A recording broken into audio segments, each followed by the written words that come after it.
Memulai pertemuan dengan tepat waktu adalah salah satu cara menjaga pertemuan komunitas berjalan efektif. Karena waktu pertemuan hanya 1 jam dan ada banyak hal yang bisa didiskusikan.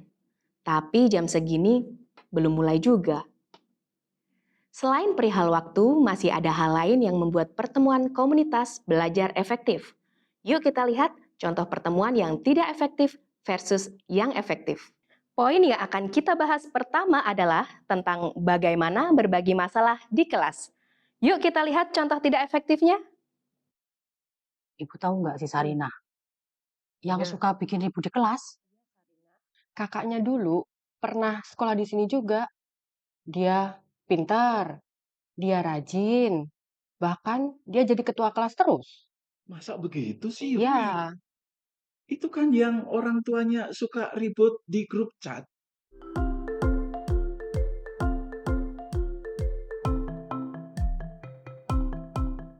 Ibu dan Bapak, kira-kira kenapa ya contoh adegan tadi merupakan contoh pertemuan komunitas belajar yang tidak efektif?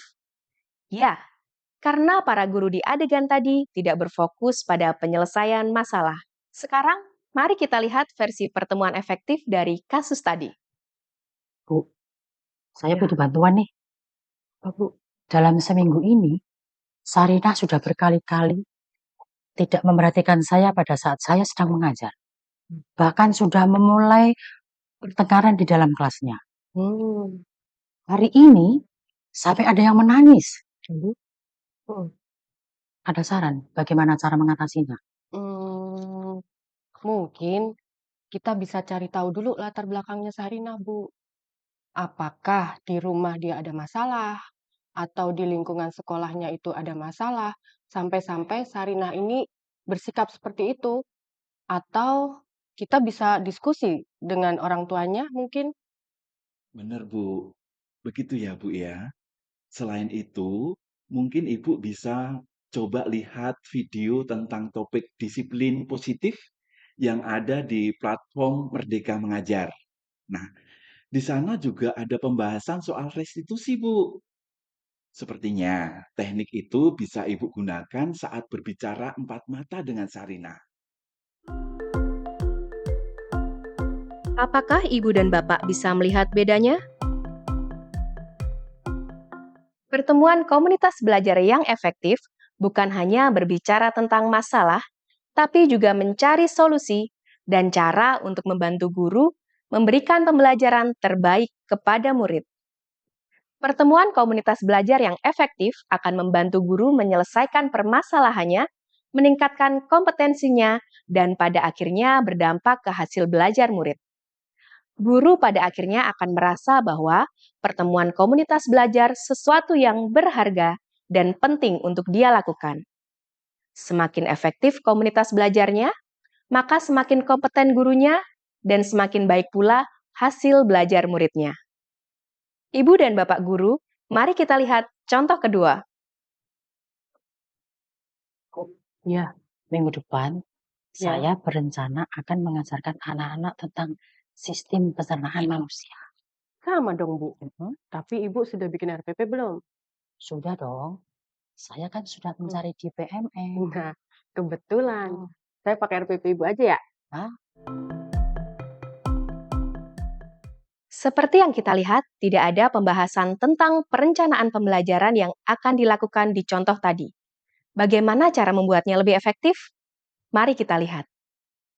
Minggu depan, murid di kelas saya sudah siap dengan memulai topik baru.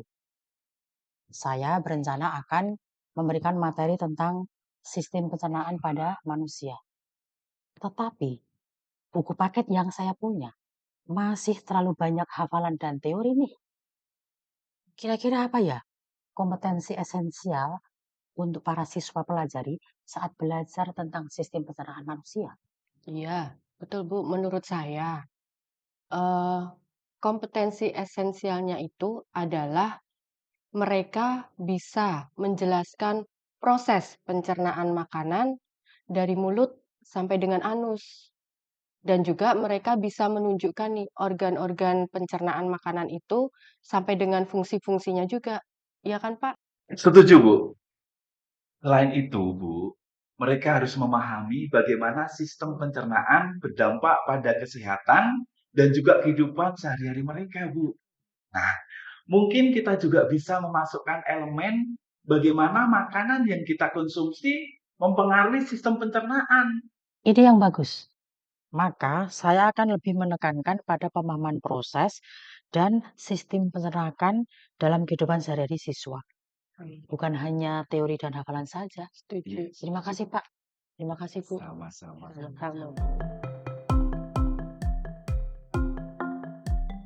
Segala produk, termasuk perencanaan pembelajaran, dapat dibangun bersama-sama.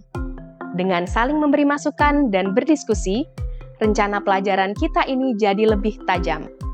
Semoga contoh ini bisa membantu Ibu dan Bapak dalam menyelenggarakan pertemuan komunitas belajar yang efektif.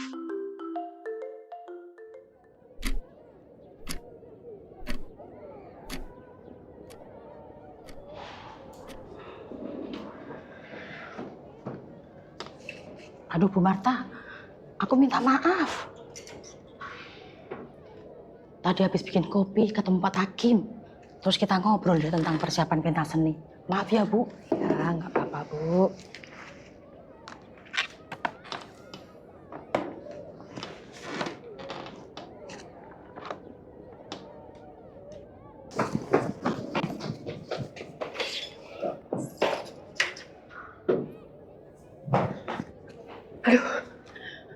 Maaf. Tadi saya habis koreksi kerjaan anak-anak, besok harus dibagikan. Kita nunggu yang lain. Bapak Ibu, yuk hargai waktu biar efektif proses belajarnya.